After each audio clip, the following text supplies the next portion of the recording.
Hey there everybody, Matt here from the Planes, Trains, and Comic Books channel, and today we're going to go through my top 5 comics of the last 5 years.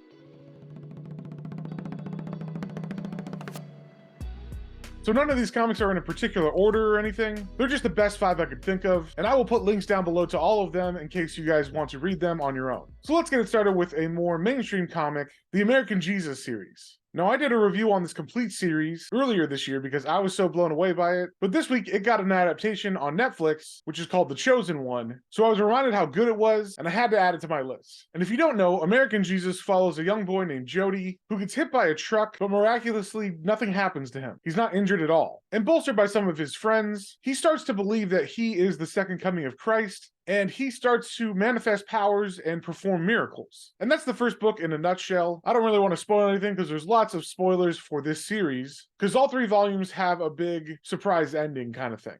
Next up, we have Boy Max Immortal. Now, you might remember in the 90s, there was a series called Max Immortal by Rick Veitch, and that had 7 issues and that ended. But it turns out Rick Veitch had more in store for that character, so around 2017, he started writing Boy Max Immortal, which is a direct continuation of that series. And the amazing thing is, even though it's like 30 years after the original, the Boy Max Immortal series picks up exactly where that one left off, and it doesn't miss a beat. And even though Rick Veitch has moved to digital for his art, you can definitely still tell it's him, and I didn't notice any hiccups in between the original series and this series as far as art goes, and story as well. And if you don't know the story, it is about the myth of the true man, or the Superman. And basically it's his take on Superman and the creators of Superman and how they were mistreated by the comic book industry, and then what if true man is real because of the beliefs of its readers, so he actually manifests from their beliefs. It's a whole thing. It's very meta, but it's very cool as well. And there's 4 books of this Boy Max Immortal series. All of them are over 60 pages, and the last one just came out. And for my money, I think Rick Veitch is on the top of his game still, so definitely go check those ones out.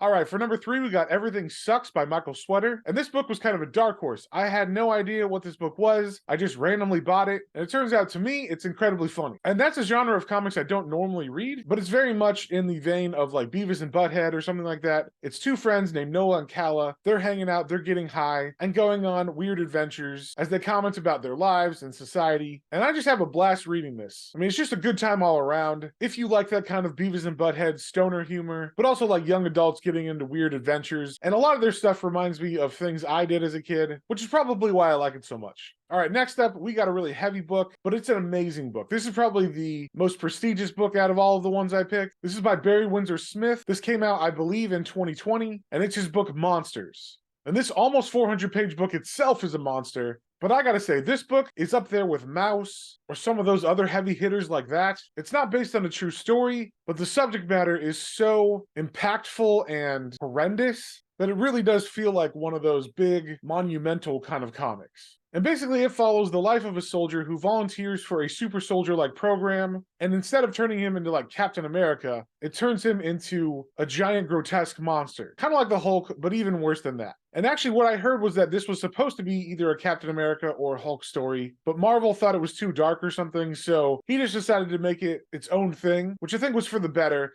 because you can definitely feel those characters in it, but because it's not about those characters, I think it has more impact. And this is really a delve into war and trauma, and the trauma that soldiers coming back from war inflict on their families. And this book just has so many layers of meaning on top of amazing artwork and really good storytelling. And I can't talk enough about how good this book is. So definitely check that out if you're into heavier comics. And last but not least, we got Touching Evil by Dan Doherty. And this book was another random find. I think I just saw the cover of volume 1 and decided to check it out because the premise sounded cool, and it turns out it's one of my favorite series of the last 5 years. This series follows lawyer Ada Mansfield, who gets a curse that's basically the touch of death, but only to people who are evil. And unfortunately, it turns out that some very bad people want this curse, so they begin to track her down, and she has to go on the run. That's a very short breakdown of what happens, but this series is a fantastic thriller with a little bit of supernatural thrown in. And pretty much from issue 1, this book had me on the edge of my seat until the conclusion in issue 21. So this whole series is completed. You can get all 3 volumes on Dan Doherty's website, or you can read it digitally on Global Comics and buy the digital PDFs on that too.